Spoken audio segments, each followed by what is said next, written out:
So you would have seen the dancing robots this morning. Remember those just from a few hours ago, and some of them moving out in the foyer. So they're actually from a company called Robocore. Robocore, and we have the CEO of Robocore today, who's going to tell us a bit more about the robots and about 5G as well. So his name is Roy Lim, and he's, as I said, the CEO of Robocore. So and you can see his presentation title up there. So all yours, Roy. Thank you. Thank you. Okay, I'm Roy. I know it's pretty close to lunchtime, so bear with me. I'll try to be fast. So our company is called Robocore. We are actually an industrial automation company for 48 years. We are the largest Mitsubishi distributor in China. We are also a Rockwell distributor in Hong Kong, in Shenzhen, and Beijing. So we have been dealing with a lot of factories, with a lot of robots, a lot of CNCs, PLCs for years. But when I came back from the United States from my study, I feel that industrial automation does not only limit to factories. So my vision was, could we actually bring automation to our daily lives? So today, instead of presenting more industrial cases to you, I will show you a little bit of practical usages of automation and how 5G is driving our robots in other areas.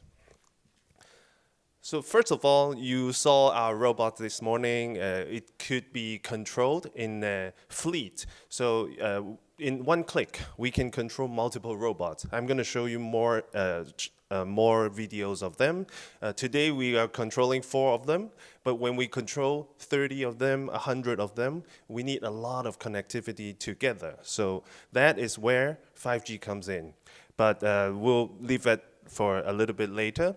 We're also controlling a lot of elevators. So the robot needs to take the elevators going to the other floors. So the elevator itself needs connectivity as well.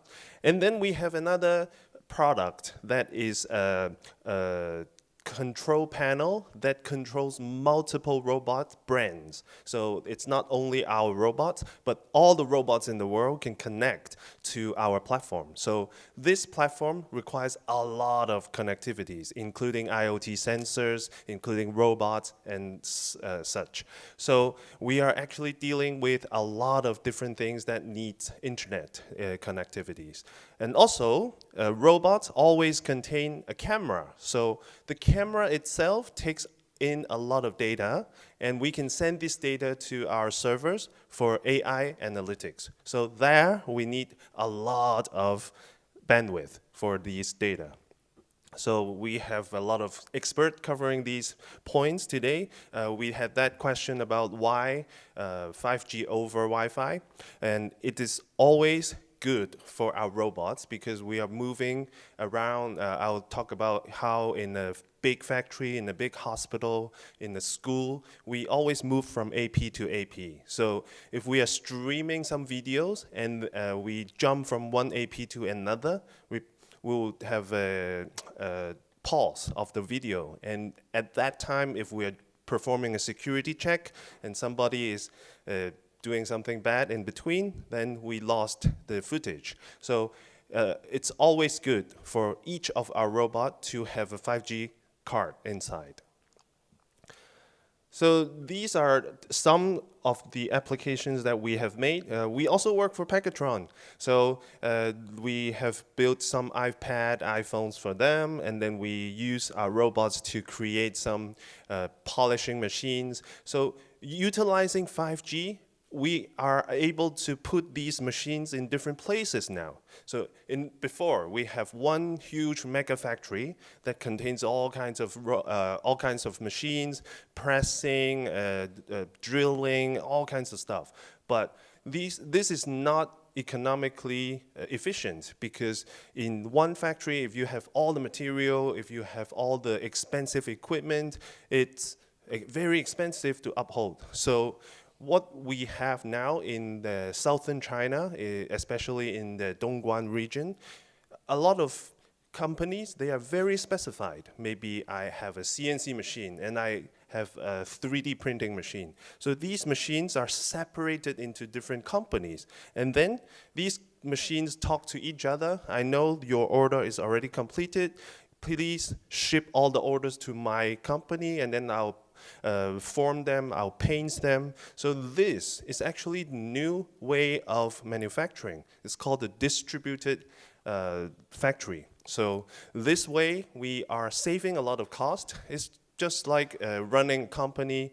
We now outsource the CFO, we outsource the CMO. So this is actually a very economical way in the future. But as I said, factory is not the only place that we can do different things. So I'm going to show you a very specific, special use case in telemedicine. So here you can see that our robot is built with a few different sensors, like a blood pressure sensors, stethoscope, or a sonogram. And these robots are placed in different nursing homes. Right now, we are already in over 1,000 nursing homes in the United States, in Japan, in Singapore, Hong Kong. And these robots allow the doctors to visit all these patients without going to the nursing home. So there is the video conference. So 5G allow us to communicate. And then these sensors, they are actually collecting the data and then showing them live to the doctors. So with this specific machine, the doctor can see each patient when they call them in 2 minutes. They don't have to wait for 4 hours. And each doctor can actually see 50 patients per day instead of 5. And then doctors from New York, they can actually serve patients in Africa because there are a lot of places without healthcare. So we are actually bringing doctors and patients very close together. And this way, we also help the insurance companies save a lot of cost. So we did not know that in United States, each trip of ambulance, if you call the doctor and you get an ambulance, it's $1,200 US for that trip alone, not round trip. And then when you go to a hospital, when you register, $6,000 just for registering. Maybe you have a flu or cold. That's very, very light illness can be solved completely by our robot. So this is how we are operating in the healthcare facilities. Insurance companies are paying us because this is saving them a lot of cost. Of course, we are also performing automation functions with our robots. We're now utilizing ChatGPT. We are talking with each patient, memorizing what they told us, and then next time when I come back, I will have very relevant materials that I'm communicating with these patients. I also put sensors, like the sensors for feces, urine, and then I can tell the nurses, someone wet their bed, please go exactly to that bed and then change the diaper. So these kind of stuff requires a lot of movement inside the hospital. We are going to each and every ward. That means we cannot be attached to any AP. So here we are utilizing 5G. It's a must. We cannot use Wi-Fi at all. And then we are in a lot of events like today. So if you look at the video up top, we are controlling multiple robots at the same time. In one click, we need all the robots to be synchronized all together. So in these kind of cases, especially with a lot of guests in the house, the Wi-Fi connection, the Bluetooth connection will jam with each other. So here we need 5G again. We have to, especially in a large exhibition hall. And then this is a facility management robot that we built. So we put a lot of sensors in it, expensive sensors that stream different videos back. It could be infrared video, normal video, a lot of information streamed back to the servers. So this is used, of course, in a large building and some factories as well. And this requires a lot of data being sent back to the server. So here it's very obvious way for us to utilize our 5G connection. Of course, we are also moving around in the big building, not only laterally, but also vertically. We are going from floor to floor, so definitely not attaching to routers. And then this is a vertical robot that we use for cleaning the facade of a building. So this robot requires a lot of connectivity as well. We need to know exactly which floor it is in, which windows has it cleaned. So this robot needs a 5G connection to the satellite. I mean, not to the cell. So it can communicate with our other devices. It can collect the data. It can take the video of the glasses and see if there are cracks, if there are problems, and report back to the servers.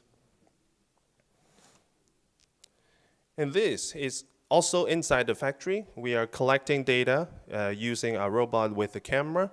This is for the meters that we always see also inside the HMI of a machine. So we use our OCR. We actually take photos or videos of the machines, the display, and then we convert from analog data to digital data, and then put them all back into our AI analytics server so that we know exactly what's the status of each machine. And then collecting all these data, we can now do analytics with VLM, because nowadays we have large models that allow us to interpret the image or the video. So now we can tell the administrator if there are some problem with the car, someone parking in the wrong place, some intruders coming into the factory, or someone not wearing a helmet, different kind of stuff. We can define it verbally to the analytic software, and then the software will try to identify these problems for us. And then there are a lot of cases when we need to advertise ourselves. So in our advertising robot, this is another product, we need to stream a lot of videos out from our server to the robot. So here you can see these robots in a very busy site, like an exhibition and stuff. So we are now utilizing the connectivity again with a lot of data transferred. Our robot actually allows our customer to update the video live. Like you can scan a QR code and then you can upload the video immediately to the robot and then showcase it. Of course, you need to pay, but that's how we are working in a lot of exhibitions centers.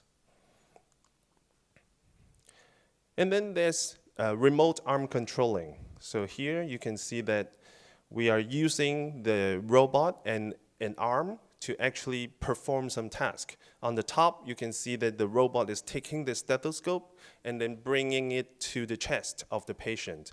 So that can be now remotely controlled by the doctor. And of course, you can perform a lot of operations remotely with different kinds of arms or different kinds of automated machines. So this is another point where we can have we must have very low latency.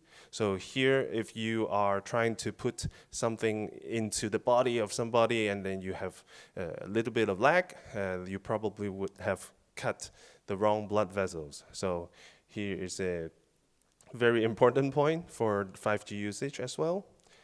Okay, so lastly, I want to tell you a story about how important telepresence is. So in Japan, everyone knows that there's the World Expo right now, and we are actually putting our robots in some pavilion, Italian pavilion, Hong Kong, China, or different places. So these robots allows children with terminal illness to see the world because they can dial into the robot, see exactly what the robot is showing, control the robots around, hear the environment, while they are still in hospitals. So we are allowing 3,000 children to see the World Expo every month. So now they can see the world, they can go to other exhibition as well. Like today, if we have a robot, if we ask somebody with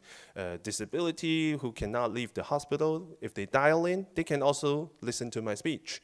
So that's a new way of allowing people to access different places through a virtual body.